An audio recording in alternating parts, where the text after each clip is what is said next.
Hello, everybody. Harry here to talk about the pretty darn monumental news out of the DOJ investigation led by Special Counsel Jack Smith into both the Mar-a-Lago matter and the potential January 6 crimes. Namely, he dropped a subpoena on Vice President Mike Pence.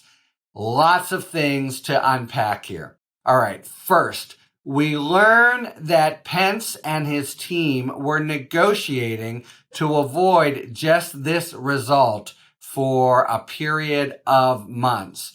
Now, what were they trying to make happen? Probably, likely some result that would be less than his having to testify under oath.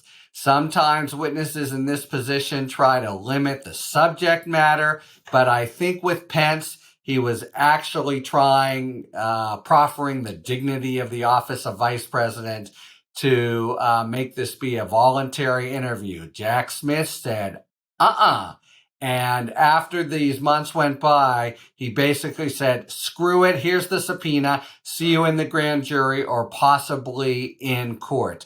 Compare and contrast that with what happened with the Mueller probe and the January 6th committee.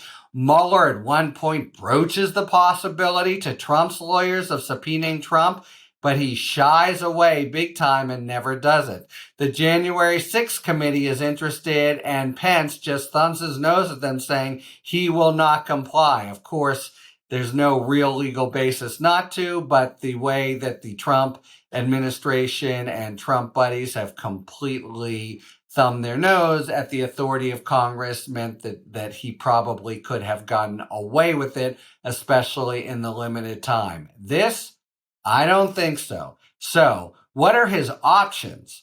Well, he could try, I guess, to assert the Fifth Amendment. That strikes me as political suicide for Pence, right? He wants to run for president. He's Mr. Honest. He's already come out with a book that is totally mealy and timid.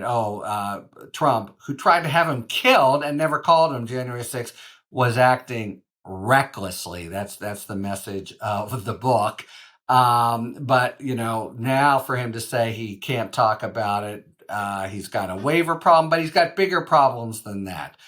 The main thing at the end of the day, if he tries to, his main claim for contesting would be executive privilege, that the president, and of course it would fall to the president, but he would be asserting it in his stead, has the right to get candid, high-level advice from advisors. The vice president is certainly one of those.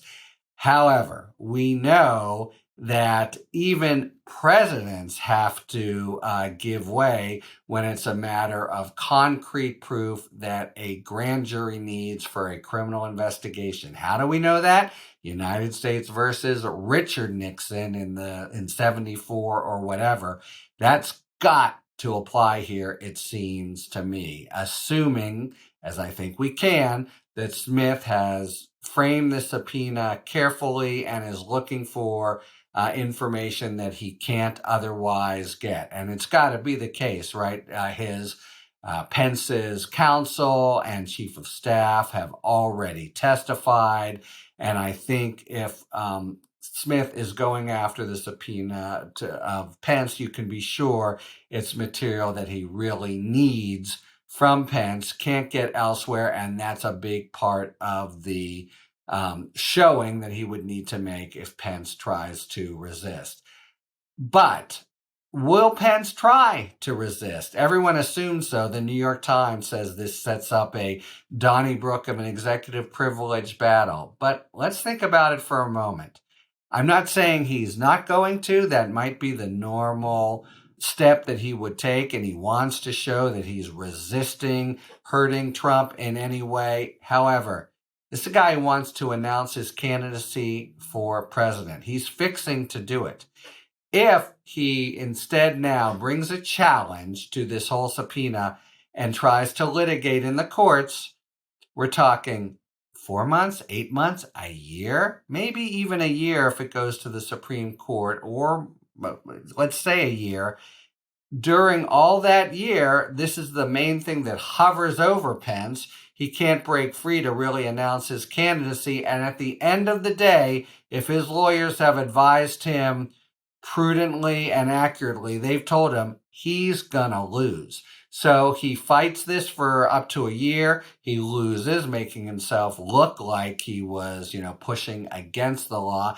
And he's got to fess up anyway, and that becomes the big news in the middle of the campaign. Is that what he wants? So what's the alternative? To take a deep breath now and comply with the grand jury subpoena. He can't exactly show the Trump faithful that he's tried every last step to keep from doing it, but he's got a subpoena now. And if he testifies, it's a pretty strong position for all but the most ardent Trumpsters that, it's not like he was trying to do it, but he's forced into it. He stands up. He's got to talk to the grand jury. That is the rule of law, and he does. So I think there's a political calculus, and Pence is thinking of nothing so directly as running for president in 2024 that might be better served with his complying soon. So that's a big point, and we'll have to see. Third, I've been assuming that the Jack Smith investigation is quite advanced on Mar-a-Lago, but quite preliminary on all the January 6 crimes, which are messy and chaotic and unprecedented. All the reasons you've heard from me and others why that's a very, very bigger bite to try to break off.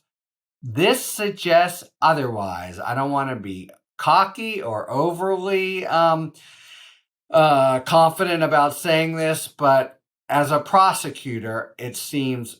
former prosecutor, it seems really clear to me this is a step you take toward the end of your investigation. For one, you don't want to do it twice. And for two, you want to show that you've tried everything you can to get this information.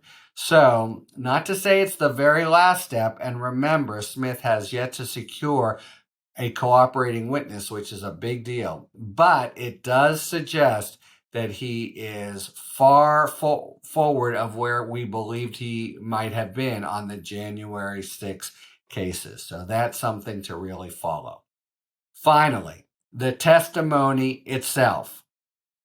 This is the stuff that Pence and Pence alone knows is some of the nastiest, most sort of vulgar information about Donald Trump. It's the one-on-one conversations they have alone on the phone where Trump calls him a wimp, where Trump says, if he doesn't do this, I picked the wrong man, where Trump calls him a pussy, so as it's been reported, and other witnesses like Ivanka say this was a very heated conversation. So it's stuff that is really virulent as to Trump and Trump's intent to obstruct the January 6 certification proceeding. There is also the possibility the two of them had regular lunches, and Pence has talked some about them. They definitely talked about the legal challenges to the election. It may well be that Pence is in possession, of good information suggesting that Trump knew he had lost. So that's another thing. So could be really strong stuff. And again, to cut to the chase, he's not going to be able to keep from doing this. Sooner or later, Pence, I think, is going to have to play an open hand. And that's going to be strong evidence. And it's also going to have very strong sort of political consequences for Pence himself. So there you go. This is going to be playing out over the next days and weeks. For sure, we'll be back to talk about it. And with all the rest of the information that is coming our way on this and the Smith investigation, you can be sure that I'll be talking to you later. Thanks for tuning in. If you enjoyed this video and other Talking Feds content, please take a second to like and subscribe. Talk to you later.